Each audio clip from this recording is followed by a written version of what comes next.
Jemaat yang dikasih Tuhan, kembali lagi kita akan membahas tentang salah satu tokoh Alkitab yang kisahnya saya rasa tidak asing bagi kita sekalian. Siapa dia? Dia adalah Yunus. Sebelum kita melanjutkan melihat kisah Yunus lebih dalam lagi, kita bersatu di dalam doa, meminta pertolongan Roh Kudus memimpin kita di dalam pembelajaran kali ini. Kita bersatu dalam doa. Ya Tuhan, kami meminta Roh Kudus-Mu untuk dapat membimbing kami di dalam pembelajaran kami akan kisah dari Yunus. Kiranya kisah ini dapat menjadi pembelajaran bagi kehidupan kami hari lepas hari. Berfirmanlah Tuhan, kami siap mendengar. Hanya di dalam nama-Mu, Tuhan Yesus Kristus, kami telah berdoa. Amin.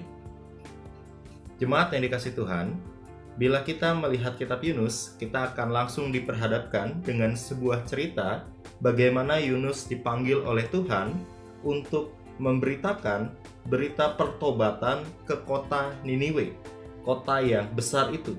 Berserulah terhadap mereka karena kejahatan telah sampai kepadaku, kepada Tuhan. Tetapi kita tahu bagaimana Yunus melarikan diri dari tugas panggilan yang Tuhan berikan kepadanya. Dia pergi ke Yafo dan mendapat di sana sebuah kapal yang akan berangkat ke Tarsis. Ia membayar biaya perjalanannya lalu naik kapal itu untuk berlayar bersama-sama dengan mereka ke Tarsis jauh dari hadapan Tuhan. Bisa dikatakan bahwa Yunus ini sedang main petak umpet dengan Tuhan. Dia mencoba lari dari panggilan yang telah Tuhan berikan kepadanya. Di dalam perjalanan menuju Tarsis ini terjadi ombak yang sangat besar yang membuat kapal ini seperti sebuah mainan. Dan awak-awak di sana sangat ketakutan hingga mereka membangunkan Yunus dan mencoba berdialog dengan Yunus, dan akhirnya mereka tahu mengapa Yunus berada di kapal mereka.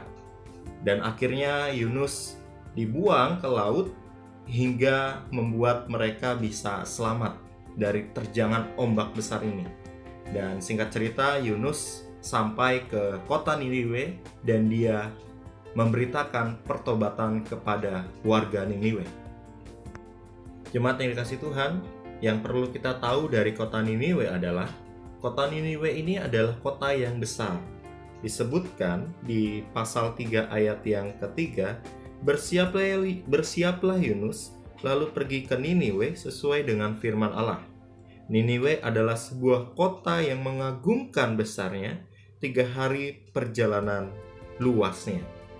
Niniwe adalah sebuah kota metropolitan karena di sana ada pusat perdagangan dan di sana adalah kota yang dekat dengan aliran sungai sehingga kita bisa melihat bagaimana kota ini tumbuh berkembang menjadi kota yang sangat maju. Dan di sini adalah bagaimana tantangan Yunus untuk memberitakan pertobatan kepada banyak orang, kepada kota yang begitu besar, bahkan disebutkan memerlukan 3 hari perjalanan untuk dapat mengelilingi kota Niniwe ini. Yunus memberitakan pertobatan, memberitakan 40 hari lagi maka Niniwe akan ditunggang balikan. Inilah seruan Nabi Yunus kepada warga Niniwe. Dan menarik ketika kita melihat respon yang diberikan oleh warga ketika mendengar ungkapan dari Yunus. Apa yang mereka berikan adalah orang Niniwe percaya kepada Allah, lalu mereka mengumumkan puasa dan mereka, baik orang dewasa maupun anak-anak, mengenakan kain kabung. Menjadi pertanyaan bagi kita adalah, mengapa warga yang begitu berdosanya sehingga Tuhan mau memberikan hukuman menunggang balikan kota ini, tetapi langsung memberikan respon pertobatan? Bukankah ini sesuatu yang aneh gitu ya?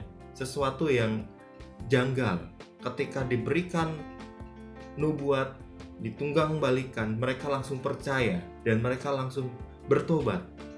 Adapun beberapa alasan untuk menjawab pertanyaan ini adalah, alasan pertama adalah warga kota Niniwe mengetahui Allah bangsa Israel, Allah yang diberitakan oleh Yunus yang akan menghukum mereka.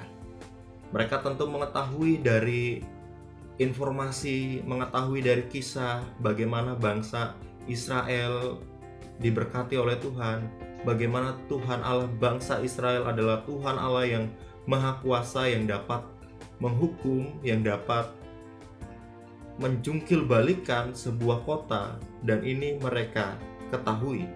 Adapun alasan yang kedua adalah mereka bertobat, meminta belas kasihan dari Allah, sehingga mereka merespon pertobatan ini dengan cepat.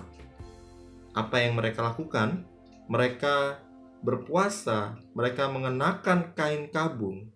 Bahkan kalau kita melihat raja di ayat yang ke-6 pasal 3, setelah sampai kabar itu kepada raja kota Niniwe, turunlah ia dari singgasananya, ditanggalkannya jubahnya, diselubungkannya kain kabung, lalu duduklah ia di abu. Tidak ada rapat dulu, tidak ada kompromi dulu. Sang raja langsung turun dari tatanya, langsung duduk ia di abu sebagai tanda, sebagai simbol pertobatan. Bagaimana seorang raja yang berkuasa, yang mempunyai tentu kekuasaan di daerah tersebut, mendengarkan apa yang Yunus sampaikan.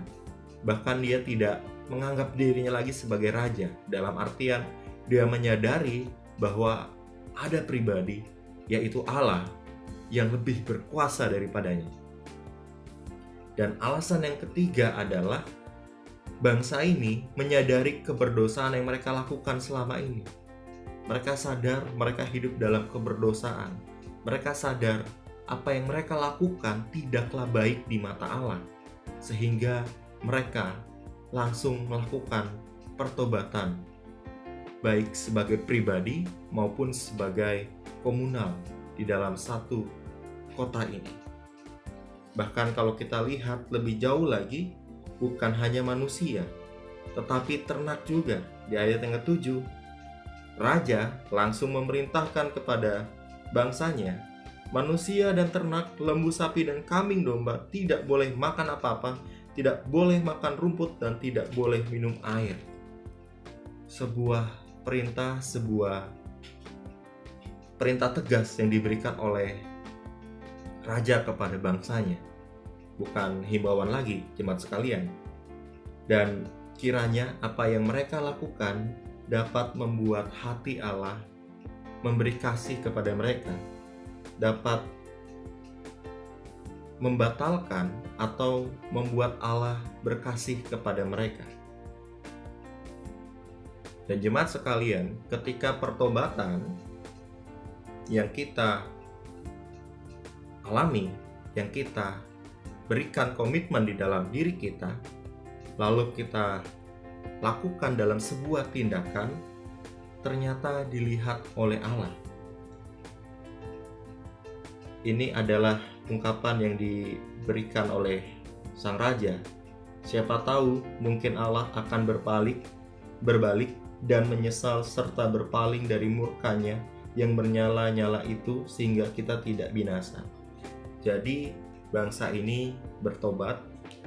Mereka merespon pertobatan ini dengan melakukan tindakan. Dan ketika tindakan ini sudah mereka lakukan, mereka berpasrah diri kepada Tuhan. Biarlah Tuhan yang menentukan, biarlah Tuhan yang melihat pertobatan ini. Dan respon Tuhan Allah melihat pertobatan bangsa ini adalah ketika Allah melihat perbuatan mereka itu, yakni bagaimana mereka berbalik dari tingkah lakunya yang jahat, maka menyesallah Allah karena malapetaka yang telah dirancangkannya terhadap mereka, dan ia pun tidak jadi melakukannya. Allah menaruh kasih terhadap bangsa ini. Allah menaruh kasih kepada siapapun pribadi yang bertobat dan juga berbalik dari jahat menjadi baik. Allah memberikan pengampunan kepada pribadi yang bertobat secara sungguh-sungguh, yang bertobat bukan hanya soal hati, tetapi juga soal perilaku, menjadi pribadi yang berbeda dari pribadi yang sebelumnya. Lantas, bagaimana dengan kita? Kita bisa melihat kisah Yunus ini menjadi sebuah pembelajaran bagi diri kita. Pertama, pembelajaran untuk setia di dalam panggilan Tuhan, baik panggilan di dalam keluarga kita, di dalam sekolah kita, di dalam pekerjaan kita, di dalam lingkungan kita. Panggilan Tuhan untuk kita masing-masing, saya bisa katakan berbeda. Dalam artian, pekerjaan yang kita lakukan adalah panggilan Tuhan. Posisi yang kita punyai adalah panggilan Tuhan. Dan responlah panggilan Tuhan dengan baik. Responlah panggilan Tuhan dengan sukacita, bukan malah melarikan diri. Dan jemaat sekalian, kita juga bisa melihat pembelajaran yang berharga yang kita bisa temui melalui warga atau bangsa Niniwe ini, bahwa pertobatan bukan hanya soal ucapan, bukan soal hati, tetapi juga soal tindakan. Dan biarlah pertobatan ini kita serahkan kepada Tuhan. Dan Tuhan adalah Allah pribadi yang mengampuni diri kita. Bertobat adalah sebuah komitmen yang perlu kita pelihara hari lepas hari. Dan kembali lagi kita mendapatkan pembelajaran dari Yunus, bahwa pembelajaran itu adalah pembelajaran Tuhan mengasihi siapapun. Tuhan mengasihi mereka yang mau menerimanya. Tuhan mengasihi mereka tanpa melihat latar belakang yang mereka punyai, ketika diri kita berkenan kepada Tuhan. Dan kiranya kisah Yunus ini menjadi pembelajaran bagi kita sekalian. Kita bersatu dalam doa. Ya Tuhan, kami mengucap syukur untuk pembelajaran ini.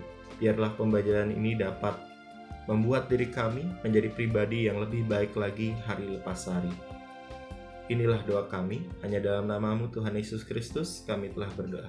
Amin. Sampai bertemu di lain kesempatan. Tetap semangat, tetap tersenyum, dan tetap bersyukur di dalam Tuhan. Amin.